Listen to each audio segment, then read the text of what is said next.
All right, so we're going to look at the last page of the notes. I thought I could get it on the last video, but it didn't work out.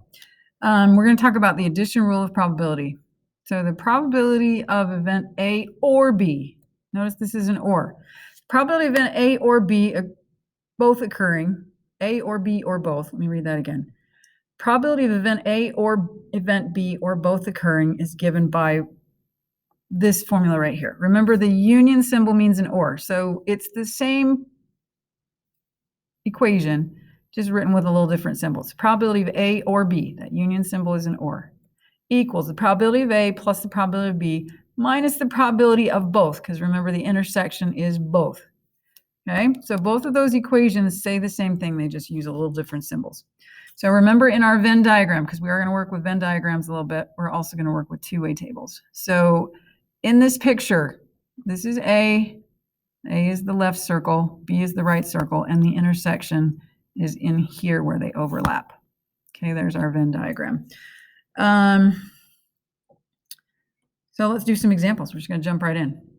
A 12-sided die is rolled. Find each, notice 12-sided, that's important. It's not 6, it's 12.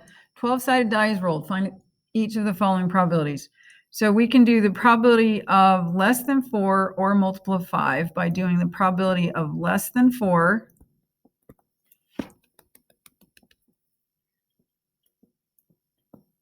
plus the probability that it's a multiple of 5. I'm going to abbreviate a little bit. Minus the probability of both. We can do it that way. We're going to do it this way, and then we're going to talk about how we could work it out a little bit differently. Okay, so 12-sided die. Let's think about what we have. So we got a 12-sided die. We've got 1, 2, 3, 4, 5, 6, 7, 8, 9, 10, 11, 12. Less than 4. How many of those are there? There's 3 out of the 12. Okay, so this probability is 3 out of 12.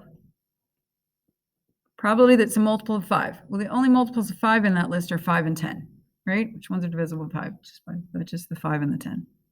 So that's 2 out of 12. Then I have to subtract off the probability of both. What of those are less than 4 and a multiple of 5? None of them. So that probability is 0. So that's going to be 3 over 12 plus 2 over 12, which is 5 over 12. Remember, if something doesn't happen, probability is 0. Okay? You can't be less than 4 and a multiple of 5 at the same time. So 5 out of 12 is our answer for that one. Okay, now I want you to think about this. I could have just gone through my list of total number of outcomes, which is 12, and found the ones that were favorable. 1, 2, 3, 4, 5. Which ones are favorable outcomes? The 1, the 2, and the 3, the 5, and the 10. And I would have gotten 5 out of 12. So I could just count it out that way as well. I can use the definition of probability, but we're going to illustrate this addition property. Okay, so second one. We're going to do the probability that it's greater than or equal to 7 plus the probability that it's odd minus the probability that it's both greater than or equal to 7 and odd. Okay, greater than or equal to 7. So that's my 7, 8, 9, 10, 11, 12. That's 6 of them, right? So that's 6 out of the 12 plus probability that it's odd. So that's the 1, the 3, the 5, the 7, the 9, the 11. How many is that? That's half of them, right? So that's also 6 out of 12. But then we have to subtract off the probability that's both greater than or equal to 7 and odd. So I have to subtract off how many of them are greater than or equal to 7 and odd. 1, 2, 3. So I have to subtract 3 twelfths. 3 out of the 12 are both greater than or equal to 7 and odd. So that's 6 plus 6, which is 12. Take away 3 is 9. So 9 twelfths, which we can reduce to 3/4. So that would be 75%. Okay. All right.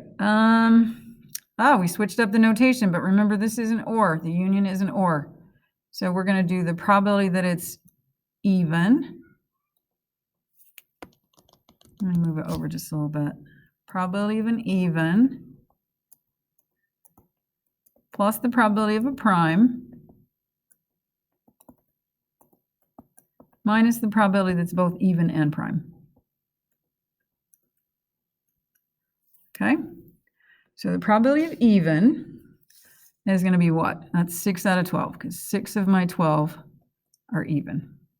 Plus, probability of a prime. Remember, 1 is not a prime.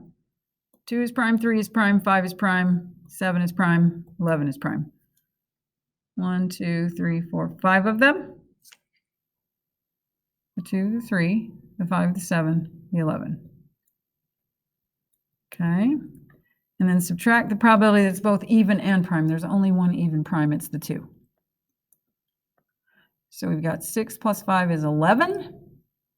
Notice the denominators are all the same, so I can just add numerators and keep the denominator the same. 6 plus 5 is 11. Take away 1 is 10. So 10 out of 12, or reduce that to 5 over 6.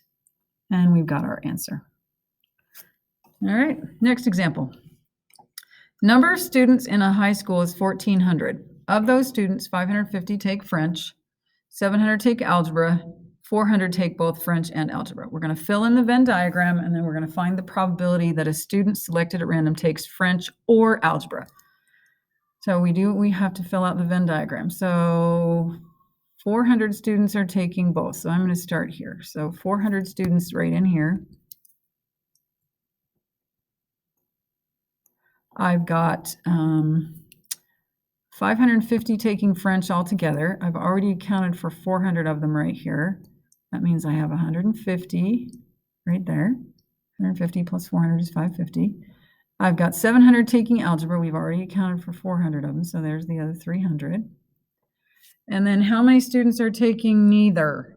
So that would be the 1,400 minus the 150 minus the 400 minus the 300. And grab a calculator, do that calculation. We get 550. Okay. Now, we want to know that the probability that a student takes French or algebra.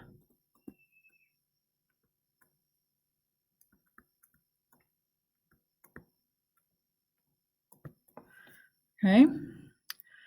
So that's going to be the probability that they take French. I'm just going to abbreviate F for French, plus the probability that they take algebra, minus the probability that they take both. Okay. Probability that a student takes French. This is not the only way to do the problem, but this is one good way. Probability that a student takes French is, well, there are 550 students taking French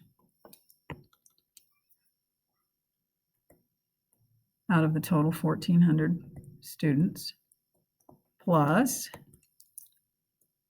700 taking algebra,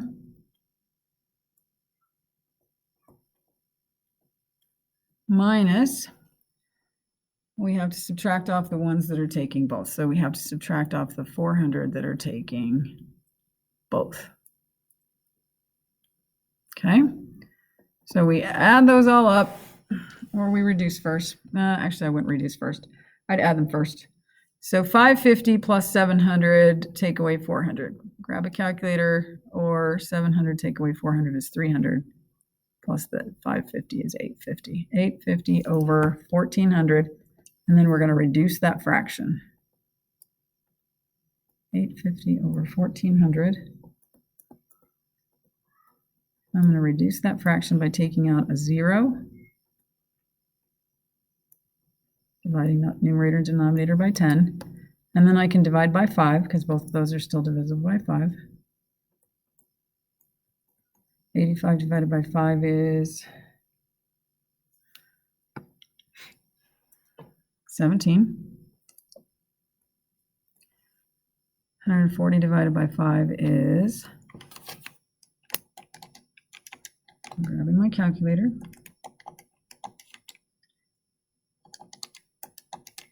It's 28. So our answer in fraction form is 17 over 28. You could change that to a decimal. You could change that to a percent. Okay, last example. In the math club, there are 34 students. 11 of the students are seniors. including 7 of the 20 who are short. A student is chosen at random from the club. Fill in the table and find the following probabilities. So there are 34 total students in the club. So we're going to give a grand total here of 34. This is a two-way table. We haven't done this for a while. 11 of the students are seniors. We had a total of 11 seniors, including 7 of the 20 who are short. Okay? 7 of the 20 are short.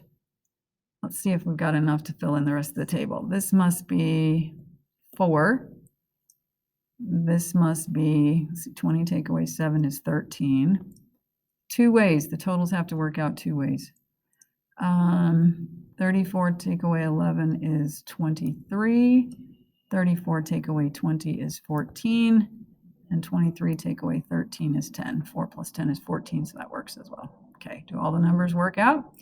Double check them, make sure they total the same or the right way horizontally and vertically.